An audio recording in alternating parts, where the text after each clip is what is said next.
Hello friends, welcome back to my YouTube channel Bollywood craze. और आज के episode में हम लोग मूवी रिव्यू करेंगे विकी कौशल, रश्मिका मंडाना और अक्षय खन्ना की आज रिलीज होने वाली मूवी छावा को लेकर। फ्रेंड, अगर छावा मूवी को हम एक वर्ड में डिस्क्राइब करें तो वो है ब्लॉकबस्टर। यस फ्रेंड्स, मूवी की स्टार्टिंग से लेकर लास्ट फ्रेम तक मूवी आपको इस तरह इंगेज रखेगी, इस तरह एंटरटेन रखेगी, किस तरह आपके 2.5 घंटे गुजर जाएंगे और आपको पता भी नहीं चलेगा। एक ब्लॉकबस्टर मूवी के जो सारे इंग्रेडिएंट्स होते हैं, जिसमें थोड़ी सी पेट्रियोटिज्म भी आपको देखने को मिलती है, थोड़ी सी हिस्ट्री भी देखने को मिलती है, बेहतरीन एक्शन सीक्वेंसेस देखने को मिलते हैं, कमाल का वीएफएक्स देखने को मिलता है, पावरफुल परफॉर्मेंसेस देखने को मिलती हैं, बेहतरीन डायलॉग्स देखने को मिलते हैं। वो सारे इंग्रेडिएंट्स आपको इस छावा मूवी में देखने को मिलेंगे। फ्रेंड, बात करें मूवी की मेन स्टोरी लाइन की विदाउट एनी स्पॉइलर, तो फ्रेंड सबसे पहले आपको छावा का मीनिंग बताते चलें। छावा का मीनिंग होता है अलायंस कप, यानी एक शेर का बच्चा। ये मूवी आपको काफी सेंचुरीज पीछे ले जाएगी, जब छत्रपति शिवाजी महाराज और मुगल्स की आपस में लड़ाई होती थी। फिर छत्रपति शिवाजी महाराज की जब डेथ हो जाती है तो मुगल्स का पूरे इंडिया पे रूल स्टार्ट हो जाता है, यानी कोई ऐसी टेरिटरी नहीं होती जहां पे मुगल्स का उस समय रूल आपको दिखाई ना दे। फिर आते हैं हिस्ट्री के हीरो, हमारे मूवी के हीरो विकी कौशल साहब, जो कि आपको मूवी में छत्रपति संभाजी महाराज की भूमिका निभाते हुए दिखाई देंगे। फ्रेंड, जब छत्रपति संभाजी महाराज साहब जवान होते हैं तो वो देखते हैं मुगल्स के पास वेपन्स भी बहुत हैं, आर्मी भी बहुत है, मुगल्स मर्सीलेस हैं। उनके पास जो अपनी आर्मी थी वो काफी कम थी और वेपन्स भी एज कंपैरिजन टू मुगल्स उनके पास काफी कम थे। और स्टार्टिंग में वो देखते हैं कि जो उनके लोग हैं, जो उनके आसपास फिर रहे हैं, उनमें वो जीत का जज्बा ही नहीं, उनमें वो कॉन्फिडेंस ही नहीं कि वो मुगल्स को हरा सके। ऑब्वियसली जब आपके पास वेपन्स भी कम होंगे, जब आपके ट्राइब के पास आर्मी भी कम होगी, तो आपका कॉन्फिडेंस भी थोड़ा सा लो होगा। अब क्योंकि छत्रपति संभाजी महाराज के जो फादर होते हैं, उनका एक ही ड्रीम होता है कि हर तरफ आपको सिर्फ भवानीस का रूल दिखाई दे और मुगल्स का नामो निशान मिटा दें। तो विकी कौशल साहब अपनी लाइफ का यही मिशन बना लेते हैं और वो अपने लोगों को उम्मीद दिलाते हैं कि जो मेरे फादर छत्रपति शिवाजी महाराज का ड्रीम था, हम सब मिलकर वो उसे पूरा कर सकते हैं। स्टार्टिंग में जो छत्रपति संभाजी महाराज प्लानिंग करते हैं, ऑल दो उनके पास कम वेपन्स होते हैं, लेकिन जो वो अटैक मुगल्स पे करते हैं विद मास्टरफुल प्लानिंग, वो चीज आपको मूवी में देख के बहुत ही मजा आएगा। आपने ट्रेलर में भी देखा होगा, कभी पानी के अंदर से अटैक किया जा रहा है, कभी दरख्तों पे लटक के अटैक किया जा रहा है। तो ये शो करता है कि कितना माइंड लगाया था उस समय छत्रपति संभाजी महाराज ने। फ्रेंड, जब जहां पे ये अटैक कर रहे होते हैं, मुगल्स को अच्छा खासा डेंट खाना पड़ता है, लेकिन औरंगजेब जो कि एक मर्सीलेस रूलर के नाम से जाना जाता था, उसे बात हजम नहीं होती।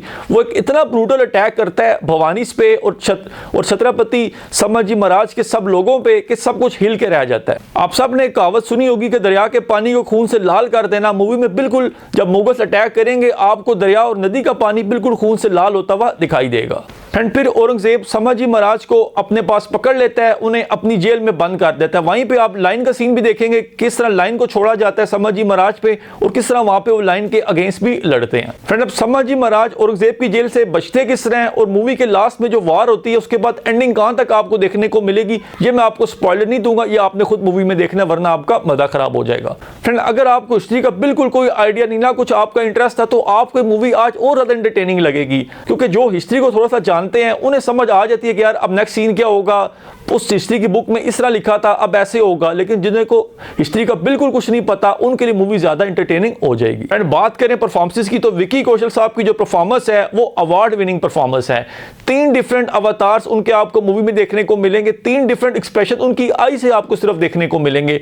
पहला एक्सप्रेशन उनका आएगा औरंगजेब के सामने, जो कि एक फियरलेस वॉरियर का होगा। सेकंड एक्सप्रेशन उनकी आई से आपको देखने को मिलेगा, वो उनके ट्राइब के लोगों के सामने है, जहां पे उनकी आंखों में आपको एक उम्मीद देखने को मिलेगी। और तीसरा जो एक्सप्रेशन है वो उनकी वाइफ रश्मिका मंडाना के सामने आपको देखने को मिलेगा, जिसमें आपको सिर्फ प्यार ही प्यार दिखाई देगा। Rashmika Mandanna as wife of Chhatrapati Sambhaji Maharaj is mind blowing. जो एक कामनेस चाहिए थी इस रोल के लिए, जो एक क्वीन चाहिए थी किंग की, वो रोल सारा, वो कामनेस आपको रश्मिका मंडाना इस रोल में प्ले करती हुई दिखाई देंगी। Akshaye Khanna sir as Aurangzeb is just out of this world. Akshaye Khanna sir की एक्टिंग का मैं बचपन से बहुत बड़ा फैन हूं। ये बंदा इतनी वर्सटाइल परफॉर्मेंस देता है और इतनी नेचुरल परफॉर्मेंस देता है कि औरंगजेब के लिए जो एक कैरेक्टर चाहिए था, जो एक मर्सीलेस एक्सप्रेशन चाहिए थे चेहरे पे, जो एक ऑरा चाहिए था औरंगजेब को निभाने के लिए बड़े पर्दे पे, वो अक्षय खन्ना सर ने सब कुछ आपको दिखा दिया।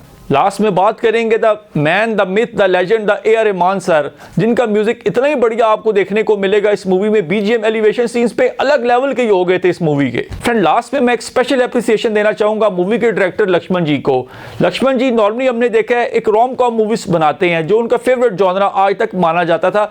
उन्होंने आज तक जरा हटके जरा बच के लुका छुपी और मिमी जैसी मूवीज बनाई हैं, लेकिन इस बार जब वो हिस्टोरिकल ड्रामा की तरफ गए हैं तो भाई साहब उन्होंने नेल कर दिया है। उन्होंने बताया किस तरह स्टोरी टेलिंग टेलिंग को बड़े पर्दे पे इतने इंटरटेनिंग वे में भी रिप्रेजेंट किया जा सकता है। फ्रेंड ऑनेस्टली स्पीकिंग मुझे बड़ा ही दुख होगा, मैंने जितने भी 5 बंदों के नाम लिए, विकी कौशल, रश्मिका मंडाना, अक्षय खन्ना जी, AR रहमान साहब और लक्ष्मण जी, अगर इन्हें इस दफा आईफा और फिल्म फेयर अवार्ड्स नहीं मिलते तो। विकी कौशल साहब से तो ऑलरेडी काफी ज्यादतियां हो चुकी है अवार्ड्स के मामले में। जब उनका डेब्यू हुआ था तो उन्होंने मसान मूवी में बेहतरीन एक्टिंग की थी, लेकिन बेस्ट डेब्यू का अवार्ड कौन ले गए थे? सूरज पंचोली साहब, जिन्होंने हीरो मूवी की थी।